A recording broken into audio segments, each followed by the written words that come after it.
Olá, meus amados irmãos e irmãs, a paz de nosso Senhor Jesus Cristo e o amor da Santíssima Virgem Maria. Estou aqui gravando mais um vídeo. Para quem não me conhece, eu sou o missionário Daniel Silveira, sou ex-diácono protestante, hoje sou católico e defendo a fé católica. Aqui estarei gravando mais um vídeo falando sobre a intercessão dos santos. Vou gravar esse vídeo porque um protestante mandou uma pergunta para o meu Facebook, me desafiando a responder essa pergunta. Ele perguntou para que ele perderia o seu tempo pedindo a intercessão de um santo, se ele poderia muito bem diretamente falar com Deus. Olha, se você pensar dessa forma, certo, que é uma forma de pensar errada, nós poderíamos também pensar assim: para que a Bíblia nos ensinou a rezarmos uns pelos outros, se já tem Deus para cuidar de nós? Para que então que você pede para o seu pastor orar por você, se você já tem Deus? Para que você vai precisar dos anjos, se você já tem Deus? Se você for pensar dessa forma, meu irmão, você está errado. Porque a própria palavra de Deus nos diz que nós devemos orarmos uns pelos outros. E os santos oram por nós até hoje, na eternidade, eles oram por nós, porque eles obedecem à palavra de Deus, certo? Então, assim, se você for pensar dessa forma, que não precisa ir pedir a ajuda de um santo, que você pode ir diretamente a Deus, então pare também de pedir a ajuda do seu pastor, do seu colega, para orar por você, pois para que você vai pedir o seu amigo, se você pode ir diretamente para Deus? Tá vendo como seu pensamento não tem lógica? Isso não tem lógica. Por quê? Porque a palavra de Deus nos ensina que nós devemos orarmos uns pelos outros. Nós devemos pedir oração para as pessoas também. Veja só. 1 Timóteo capítulo 2, versículo 1. A Bíblia diz: antes de tudo, pois, exorto que se use a prática de súplicas, orações, intercessões, ações de graças em favor de todos os homens. Paulo aqui pede para que você possa orar pelas pessoas. Entendeu? Então, os santos, eles oram por nós, certo? Veja Tiago capítulo 5, versículo 16. Diz assim: confessai, pois, os vossos pecados uns aos outros, e orai uns pelos outros, para serdes curados. Muito pode, por sua eficácia, a súplica do justo. Veja, nessa passagem: confessai, pois, os vossos pecados uns aos outros. Aí você poderia perguntar: para que eu posso confessar a Deus? Aí diz também: e orai uns pelos outros. Aí você poderia pensar: ora, para que eu vou orar por aquela pessoa se já tem Deus para cuidar dela? Para que eu vou pedir a Deus se Deus já sabe o que ela está passando? Se você for pensar dessa forma, você vai estar pensando de uma forma errada. Porque a palavra de Deus nos ensina a orarmos uns pelos outros. Mas talvez você diga assim: Daniel, mas os santos estão mortos e eles não podem fazer nada por nós. Vamos à Bíblia Sagrada para saber se os santos verdadeiramente estão mortos ou vivos. João capítulo 11, do versículo 25 ao 26. A Bíblia diz: disse-lhe Jesus: eu sou a ressurreição e a vida. Quem crê em mim, ainda que morra, viverá. E todo o que vive e crê em mim não morrerá. Crês nisso? Veja só.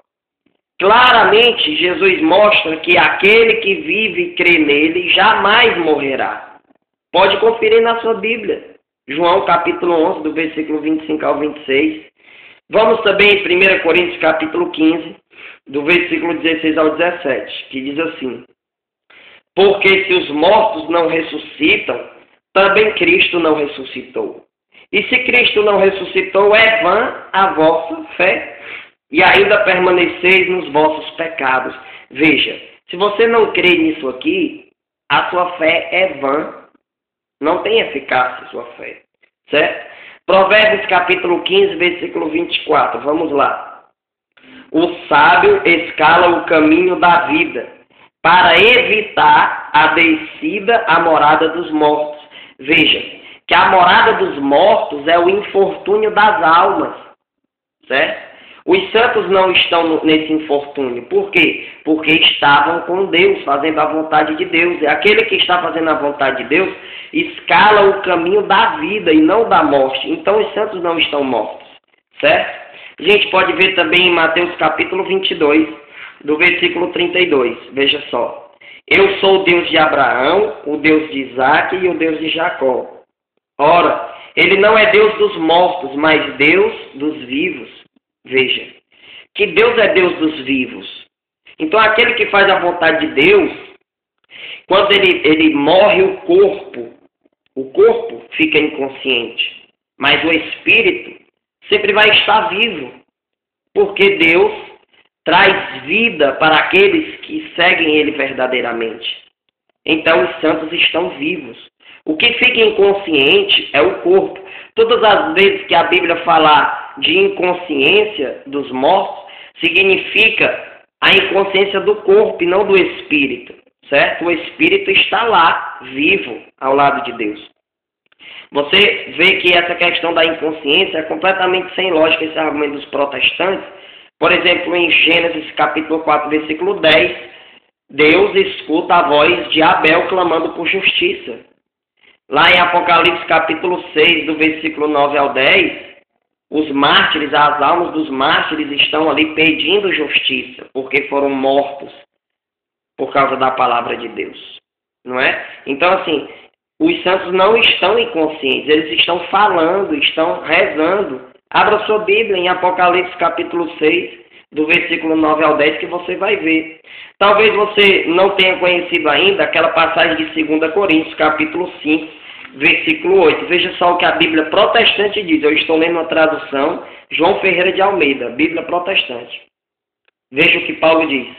Estamos, repito, cheios de confiança, preferindo ausentar-nos deste corpo para ir habitar junto do Senhor.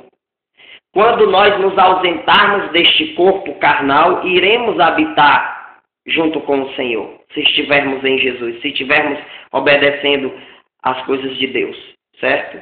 Então aqui, Paulo não diz que quando nós morrermos, vamos ficar dormindo, esperando Jesus voltar. Não. O que fica inconsciente é o corpo, mas o espírito vai ao encontro do Senhor. Tá aqui claramente, eu vou ler mais uma vez. Veja só. Estamos, repito, cheios de confiança, preferindo ausentar-nos deste corpo para ir habitar junto do Senhor. Claramente aqui nos mostra que essa inconsciência que os protestantes pregam é falsa, é mentirosa, certo? Mas aí talvez você chegue para mim e pergunte, Daniel, como é que Maria vai escutar minha oração e ao mesmo tempo escutar a oração da pessoa que está lá no Japão, né? Porque você vai dizer que os santos não são onipresentes. Bom, vamos então na Bíblia Sagrada. Apocalipse capítulo 5, versículo 8. Lá fala que os anciãos pegavam as orações dos santos e levavam a Jesus. Veja, é assim que os santos fazem conosco. Todas as vezes que nós pedimos a intercessão dos santos, que nós direcionamos um pedido àquele santo para interceder por nós, acontece como em Apocalipse capítulo 5, versículo 8 aconteceu. Os anciãos ouviam as orações dos santos, pegavam essas orações e levavam a Jesus. Veja só como esses anciãos eram intercessores. Eles intercederam ali. Ali mostra claramente como funciona a intercessão. É por permissão divina. É por meio de Cristo que os santos escutam as nossas orações. Por quê? Porque a igreja é o corpo místico de Cristo.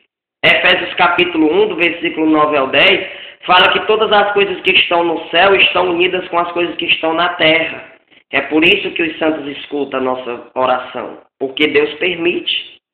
Certo?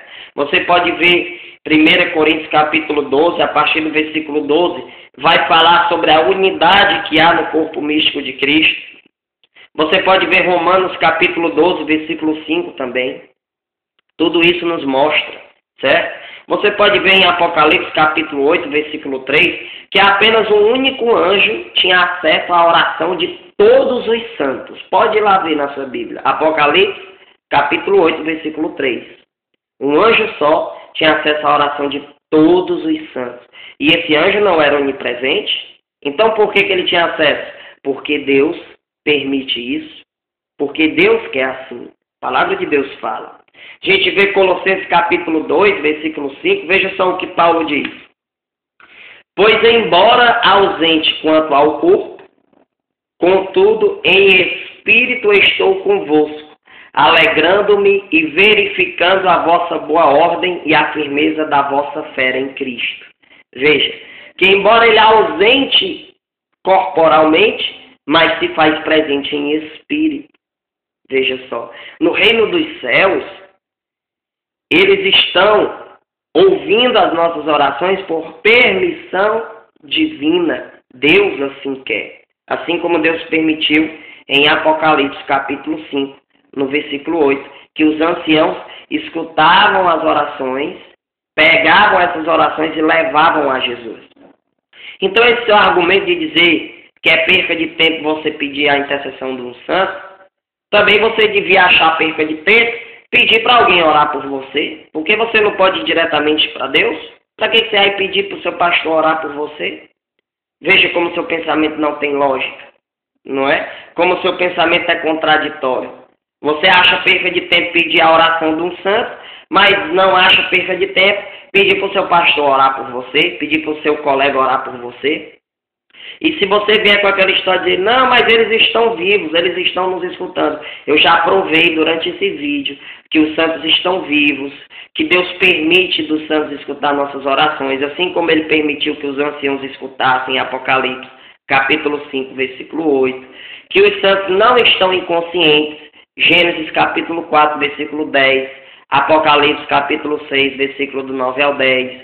Tudo isso eu mostrei aqui. Como funciona a intercessão dos santos, certo? Tudo que está no céu está unido com as coisas que estão na terra, por meio de Jesus. Assim nos ensina Efésios capítulo 1, versículo 9 ao 10. Então os santos estão unidos conosco. Os santos escutam as nossas orações porque Deus permite que assim faça, que assim seja, certo? Que Deus abençoe, a Virgem Maria guarde sua vida. E agradeço desde já a todos que estão curtindo minha fanpage. Se você que está me assistindo ainda não curte a fanpage, coloque lá Missionário Daniel Silveira Fonteles Linhares. Coloquei meu nome todo para facilitar das pessoas acharem. Agradeço desde já a todos que estão curtindo, estão recebendo orações todos os dias. Rezo por todos aqueles que curtem também minha fanpage. Que Deus abençoe e a Virgem Maria vos guarde. Amém.